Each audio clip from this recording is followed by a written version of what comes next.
So, like I always say, Africa has been exploited and manipulated for a very long time.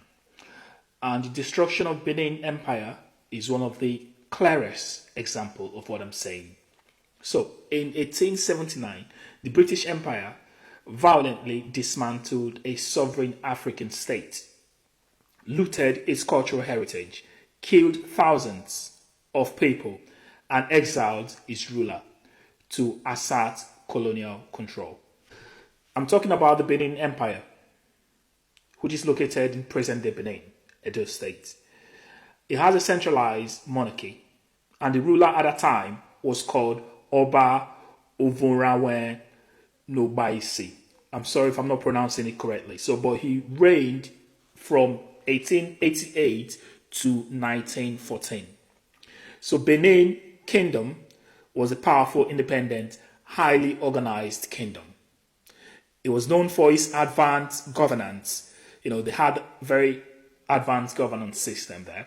It was also known for its skilled diplomacy and world-renowned bronze, brass, and ivory artworks.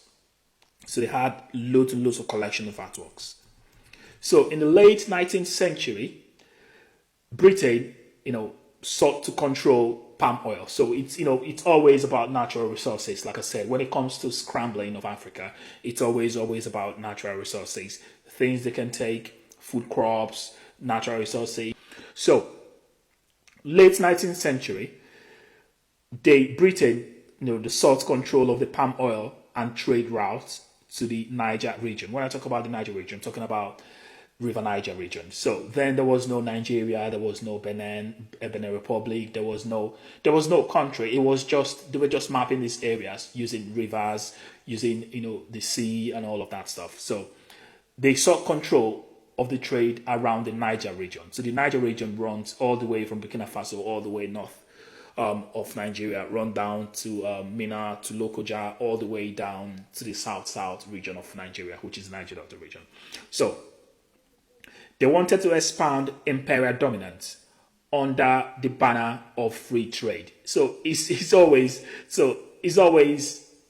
something that they come up with some kind of name that you think they're trying to help you, but the truth is it's always under the banner of something.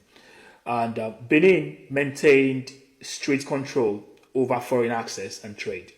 The Oba restricted the British commercial penetration, which angered the colonial authorities.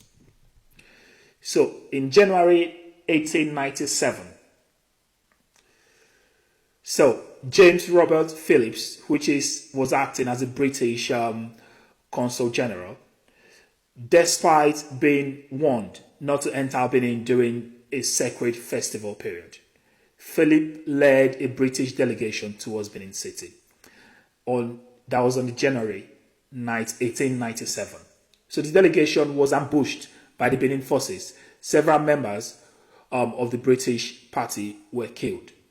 Britain used this incident as a justification for full-scale invasion as a retaliation to this. So, in 1897, Benin punitive expedition. So the commander then was Admiral Sir Harry Rawson. In February 1897, British Navy, Royal Navy, the Niger Coast Protectorate Troop, they entered Benin. So Benin City was invaded, burned and destroyed. Thousands of Benin citizens were killed. Royal palaces, shrines and homes were looted. And of course, like I said, remember I said they had bronze, metal, kind of metal sculptures and the rest of them. They were quite advanced in making of art and bronze sculptures. So they were all looted from the Benin Kingdom.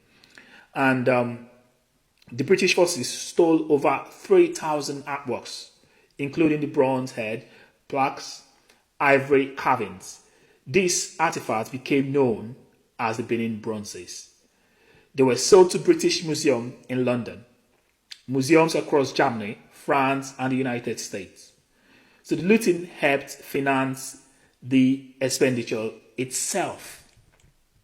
So what they did was, after they've looted, they captured the Oba, and of course, previously before they saw the Oba, he went into hiding, but they later captured him in 1897 and took him on exile to Calabar, present-day Cross River State, Nigeria. So he lived under British supervision until his death. He died in exile in 1914, never allowed to return to Benin alive. The Benin monarchy was effectively dismantled, later restored only as a ceremonial institution. The Benin Kingdom was formerly, absorbed into the British Niger Coast Protectorate. Traditional governance system were weakened and destroyed as well. So, they were weakened or destroyed.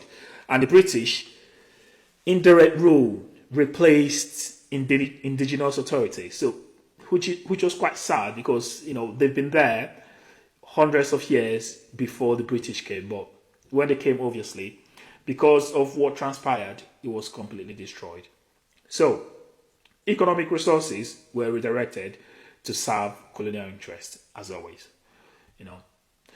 So, loss of sovereignty and self-determination, cultural trauma from the mass killing and the rest of them, stolen heritage, just a lot of things that were considered. So, the thing is, the fall of the Benin Empire was not a civilization mission. So, it wasn't a part of the mission, but they had to do it because, of course, they had to do it in retaliation to what's happened to them. So it was a calculated act of imperial violence driven by greed, economic control, and racial hierarchy. Like Libya, decades later, it shows how external powers dismantled functioning African systems, then rewrote history to justify the exploration. So one of the reasons I do these videos is because history has been lost and we need to tell our story.